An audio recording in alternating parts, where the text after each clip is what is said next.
اعوذ باللہ من الشیطان الرجیم بسم اللہ الرحمن الرحیم اللہم صلی علی محمد وعلی محمد۔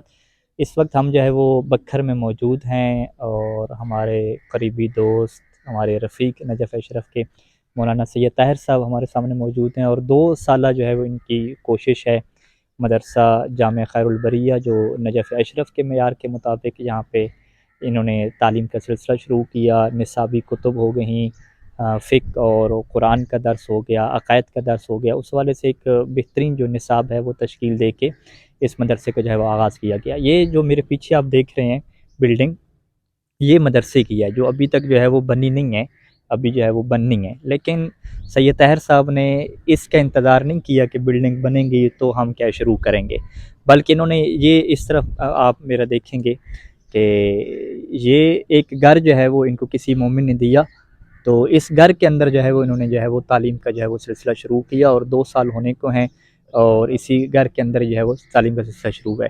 اور ابھی ہم شاہ صاحب سے پوچھیں گے کہ 2 سال کا آپ کو عرصہ ہو چکا ہے، تو طلاب کی تعداد اور ان کے حوالے سے مومن کا کیا تعامل رہا ہے اور کیا صورتحال ہے؟ اعوذ باللہ من الشیطان الرجیم بسم اللہ الرحمن الرحیم۔ ان 2 سالوں میں ہمیں ہر وقت یہی پریشانی رہی ہے، ہمارے پاس جگہ کم ہے، اور الحمدللہ مومنین نے اپنے لائق بچے دنیاوی تعلیم میں جنہوں نے اچھے نمبر لیے تھے وہ بچے ہمارے حوالے کیے ہیں کہ آپ ان کو پڑھائیں اور ہمیں عالم بنا کر دیں۔ تو ہمارے پاس تقریباً ان 2 سالوں میں 100 سے زیادہ طالب علم داخل ہوئے ہوں گے۔ ان کو پھر ہم چیک کرتے ہیں کس کی صلاحیت ہے عالم بننے کی اور کس میں صلاحیت نہیں ہے۔ جس میں صلاحیت تھی وہی ہم چن چن کے اپنے پاس رکھتے گئے، اور جن میں صلاحیت نہیں تھی تو ان کو 1-2 مہینہ پڑھا لیا، اپنی ضرورت کے احکام سکھا دیے، عقائد سکھا دیے، اور پھر ان کو واپس بھیجتے ہیں تاکہ وہ کسی اور فیلڈ میں جائیں تو اس میں کامیاب ہو جائیں۔ یہاں بھی اگر نہ پڑھ سکے اور وہاں کے بھی نہ رہے تو پھر تو ہم نے نقصان کر دیا ہے۔ تو الحمدللہ مومنین نے ہمارے ساتھ مالی لحاظ سے بھی خوب تعاون کیا ہے، اور کہ ہمیں کبھی بھی یہ مشکل پیش نہیں آئی کہ ہمارے بچے جو ہیں وہ بھوکے سو گئے ہوں، یا ہمارے پاس اساتذہ کے لیے جو تنخواہ ہم دیتے ہیں معقول مقدار وہ ہمارے پاس نہ ہو، یہ والی مشکل ہمارے لیے کبھی بھی نہیں بنی ہے۔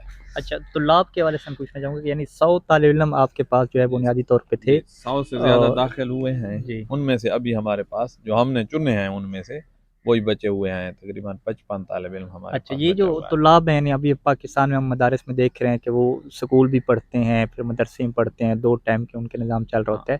آپ کے پاس یعنی کم از کم تعلیم کتنی ہے طلاب کی، اور ہمارا کیا یہ دونوں نظام چلا رہے ہیں یا ہمارا یہ سلسلہ ہے کہ ہم نے پہلے دن سے دونوں نظام نہیں چلانے یہ فیصلہ کر دیا تھا، ماشاء صرف حوزوی تعلیم۔ ایک دن بھی کوئی ایک بچہ سکول نہیں جائے گا، جو سکول اور یونیورسٹی کالج سب ختم کر چکا ہے وہ ہمارے پاس پڑھے گا۔ کچھ ہیں جو میٹرک کر کے آئے ہیں اور بس اب ہمارے نظام میں چل یعنی رہے ہیں۔ میٹرک سے نیچے کوئی طالب علم نہیں ہے آپ کچھ کے ہیں پاس؟ ایف ایس سی کیے ہوئے ہیں، کچھ بی اے والے بھی ہیں، کچھ ایسے لڑکے آئے جو میٹرک سے نیچے تھے، تو ہم نے ان کو چیک کرنے کے لیے رکھا تو دیکھا کہ وہ تو بہت لائق ہیں اور ان کی استعداد علمی بن رہی ہے، تو ہم نے ان کو واپس نہیں بھیجا۔ چند ہیں، ہو سکتا ہے 10 سے کم ہوں ان 55 میں تو ایسے۔ وہ پھر امتحان دیں گے میٹرک وغیرہ کا یا؟ وہ پھر امتحان دے رہے ہیں ہمارا وفاق والا، اچھا، وفاق والا میٹرک کا دے دیا ہے کچھ نے، کچھ جو 1-2 لڑکا ابھی نئے ہیں میٹرک انڈر میٹرک، تو وہ وفاق والا ابھی انہوں نے دیا ہے، ابھی ان کا نتیجہ آنا ہے، تو ہمارے وہ وفاق والے میں ایم اے تک چلے جائیں گے، لیکن ہم سکول نہیں بھیج سکتے۔ 2 کشتیوں کا جو سوار ہے نا وہ کبھی بھی کامیاب نہیں ہوتا۔ تو ماشاءاللہ یعنی 2 سال کے عرصہ میں آپ کے پاس جو چھانٹی کر کے منتخب کر کے 50 سے زیادہ طالب علم موجود ہیں، تو یہ پھر کتنی کلاسیں یعنی ہماری بن رہی ہیں؟ تین کلاسیں ہیں، 3 کلاسیں ایک بن رہی کلاس جو ہے اس کو اب تیسرا سال ہے، دوسری کلاس کو دوسرا سال ہے، اور جو پہلی کلاس ہے اس کو سال مکمل ہونے والا ہے۔ اچھا، نصاب کے حوالے سے بتائیے گا کہ مثلا نجف اشرف کے یہاں پہ کیا ٹچ نصاب کے حوالے سے دیا گیا ہے جو باقی مدارس میں پاکستان میں نہیں ہے، جو آپ نے یہاں پہ شروع کیا، اس حوالے سے آپ ایسا بیان کریں کہ جو یقیناً جو ہمارے علماء دیکھنے والے ہیں، طلاب دیکھنے والے ہیں، ان کے لیے یہ چیز جو ہے مفید رہے۔ عوام تو ظاہری بات ہے اتنے ان چیزوں کو نہیں سمجھ سکے گی، لیکن اس حوالے سے میں چاہوں گا آپ تھوڑا تفصیل سے بیان کریں کہ نصاب کے حوالے سے کیا کیا تبدیلیاں متوقع ہیں اور کیا تبدیلیاں آپ کر چکے ہیں اس حوالے سے؟ آپ بھی یہاں سے 5-6 سال پڑھ کر نجف اشرف گئے تھے، ہم بھی 5-6 سال یہاں پڑھ کے گئے۔ جب ہم گئے تو قبلہ حافظ بشیر صاحب نے ہمیں 3 سال پیچھے بٹھایا وہاں نجف میں، یعنی آپ کے 2 سال جو ہیں وہ ٹھیک ہیں، اور اوپر والے جو 3-4 سال آپ نے پاکستان میں پڑھے ہیں وہ دوبارہ پڑھیں، اور آپ نے بہت ساری کتابیں نہیں پڑھی ہیں جس کی وجہ سے ہم آپ کو پیچھے بٹھا رہے ہیں، حالانکہ ہم یہاں پر پڑھاتے بھی تھے۔ قبلہ صاحب کے ساتھ ہم مدرسہ چلاتے تھے جس مدرسہ میں ہم پڑھتے تھے، تو وہاں بھی گئے تو قبلہ صاحب نے ہمیں پیچھے بٹھایا، تو ساتھ ساتھ ہم نے پڑھانے والا کام بھی جاری رکھا، لیکن پھر بھی اتنی استعداد نہیں تھی کہ وہ ہمیں ڈائریکٹ کفایہ مقاصد میں بٹھاتے، تو انہوں نے لمحہ سے ہمیں بٹھا دیا حاشیہ اور الفیہ میں، شرائع میں۔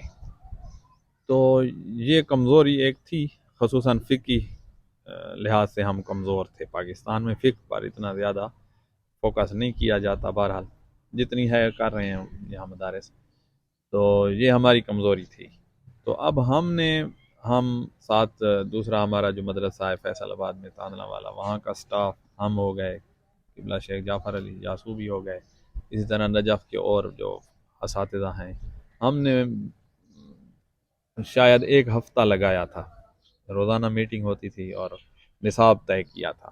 وہ نصاب اس طرح ہم نے بنایا تھا کہ پاکستان والا نصاب جو ہے وہ بھی اس میں شامل کر دیا جائے، پاکستان کا بھی شامل رہے، جی ہاں، پاکستان میں جو چل رہا ہے وہ مختصر بھی 3 شامل کتابیں کر دیا جائے، اور اپنا نصاب ایسا ہو کہ طالب علم جب یہاں سے پڑھ کر نجف اشرف میں جائے وہ ڈائریکٹ کفایہ مقاصد میں بیٹھے، اس کو پیچھے کسی قسم کی کمزوری نہیں ہونی چاہیے کہ وہ دوبارہ وہاں پر اصول پڑھ رہا ہو، یا دوبارہ لمحہ پڑھ رہا ہو، یا دوبارہ منطق پڑھ رہا ہو، یا دوبارہ فلسفہ پڑھ رہا ہو۔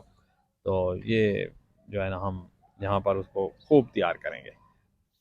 فلسفہ کی ہو سکتا ہے وہ وہاں جا کر منظومہ پڑھے اور نہایہ کو دوبارہ پڑھ لے، اچھی بات ہے، دوبارہ پڑھ لے گا تو اور مضبوط ہو جائے گا، فلسفہ ایسی چیز ہے، اس کے علاوہ اس کو دوبارہ کوئی چیز نہیں پڑھنی پڑے گی۔ تو اس لیے نصاب اس طرح کا مرتب کیا ہے۔ فقہ توضیح المسائل مکمل تقریباً 1.5 سال میں، 1 سال 7 مہینے 8 مہینے میں، 2 سال سے پہلے مکمل توضیح المسائل وراثت سمیت ہم پڑھا دیں گے، اور اس کے بعد وہ خود میں نے پڑھانی ہے، اور اس میں ہم نے بچوں کو انہی کی زبان میں سمجھانا ہے، قواعد، فقہی قواعد، مسائل کے ساتھ ساتھ قواعد سمجھائیں گے، استصحاب کیا ہوتا ہے انہی کی زبان میں، برات کیا ہوتی ہے، احتیاط کہاں جاری ہوتا ہے، علم اجمالی آ جائے تو وہاں کیا کیا جاتا ہے، قید فراغ کیا ہوتا ہے، تجاوز کہاں جاری ہوتا ہے، یہ چیزیں توضیح المسائل میں بھی جو ہے وہ سکھائی تطبیق ہوتی گئی ہے نا، جاتی ہر جس مسئلے میں آتا ہے پھر ہم ایک مثلاً 5 مہینے 6 مہینے تطبیقیں کروا کے پھر لڑکوں سے کرواتے ہیں، آگے توضیح المسائل میں جہاں بھی کوئی مسئلہ کسی قاعدے کے تحت حل ہو رہا ہے تو ہم پوچھتے ہیں یہاں کون سا قاعدہ لگا ہے۔ اچھا، یہاں پہ میں تھوڑا ایڈ کرنا چاہوں گا ناظرین کی خدمت میں کہ ہمارے جو پاکستان میں نظام رہا توضیح المسائل پڑھانے کا، تو وہ مدرسے میں جو ایک جونیئر ٹیچر ہوتا ہے جو زیادہ فرض کریں مضبوط نہیں ہوتا، اسے توضیح المسائل دے دی جاتی ہے اور کہا جاتا ہے کہ آپ پڑھیں کیونکہ یہ آسان ہے، جبکہ جو فقہی اعتبار سے توضیح المسائل ہے یہ مشکل ترین ہے۔